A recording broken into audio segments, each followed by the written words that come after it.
নমস্কার, Gublu stake guide YouTube চ্যানেলে আপনাদেরকে স্বাগতম।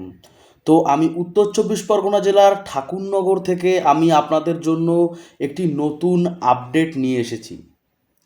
আপনারা যারা বর্তমানে ভোটার তালিকা বা এসআইআর প্রক্রিয়া নিয়ে দুশ্চিন্তায় আছেন, বিশেষ করে যাদের স্ট্যাটাসে লজিক্যালি ডিসক্রিপেন্সি দেখাচ্ছে, যাদের নাম আজকের ভিডিওতে খুবই জরুরি।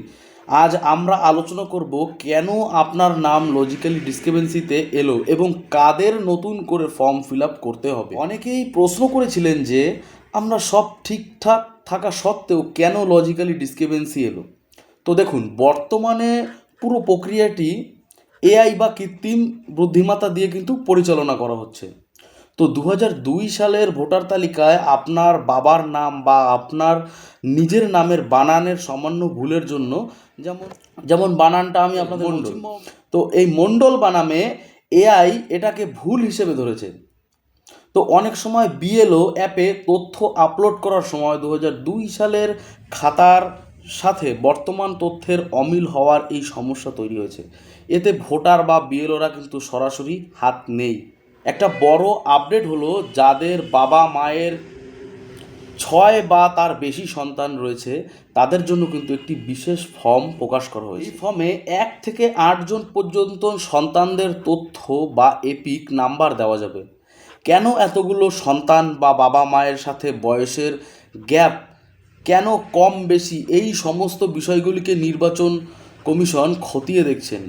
বিশেষ করে মহিলারা যারা গ্র্যান্ডফাদার বা গ্র্যান্ডমাদারদের সাথে লিঙ্ক দিয়েছেন তাদের ক্ষেত্রে কিন্তু এই লজিক্যালি ডিসক্রিপেন্সি বেশি আসছে। তো আজকের অনেকেরই মনে ভয় আছে যে শুনানিতে গেলে নাম কাটা যাবে কিনা বা ডিটেনশন ক্যাম্পে যেতে হবে কিনা। তো দেখুন, ভয় পাবেন না, তবে মনে রাখবেন নো ম্যাপিং যাদের তালিকায় নেই তাদের শুনানি 25শে জানুয়ারির মধ্যে কিন্তু শেষ হয়ে যাচ্ছে। আর লজিক্যালি ডিসক্রিপেন্সি যাদের আছে এদের কিন্তু শুনানি শুরু হচ্ছে 14ই জানুয়ারি থেকে।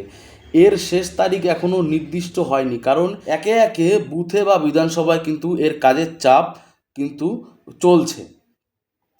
তো দেখা যাচ্ছে কোনো কোনো বুথে 900 ভোটের মধ্যে 800 জনের কিন্তু লজিক্যাল ডিসক্রিপেন্সি এসেছে, যারা সম্পূর্ণ অস্বাভাবিক, মূলত নামের বানান ভুল এবং বয়সজনিত গ্যাপের প্রধান কারণ।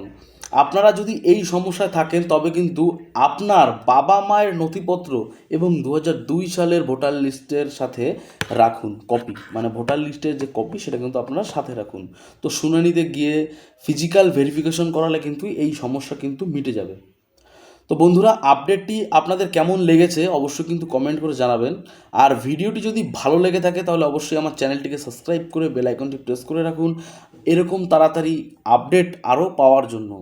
তো আমি কিন্তু আমার চ্যানেলে এই ধরনের কিন্তু ভিডিও আমি দিয়ে থাকি।